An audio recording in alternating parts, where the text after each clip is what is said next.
Hello friend, good morning. কীভাবে নিরামিষ মুগের ডাল রান্না করব চলো দেখে নিই। তো প্রথমে আদা লঙ্কাটাকে বেটে নেব। বাটা হয়ে গেলে তেল গরম হলে তাতে হিং, গোটা জিরে এবং তেজপাতা ফোড়ন দিয়ে দেবো।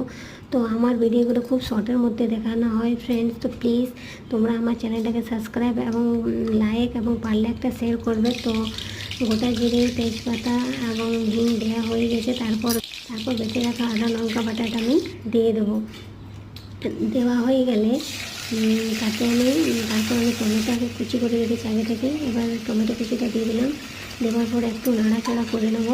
নাড়াচাড়া হয়ে গেলে তারপরে আমি তাতে নুন, চিনি আর হলুদ পরিমাণ মতো দিয়ে দেবো। দেওয়ার পর আবারও একটু নাড়াচাড়া করব।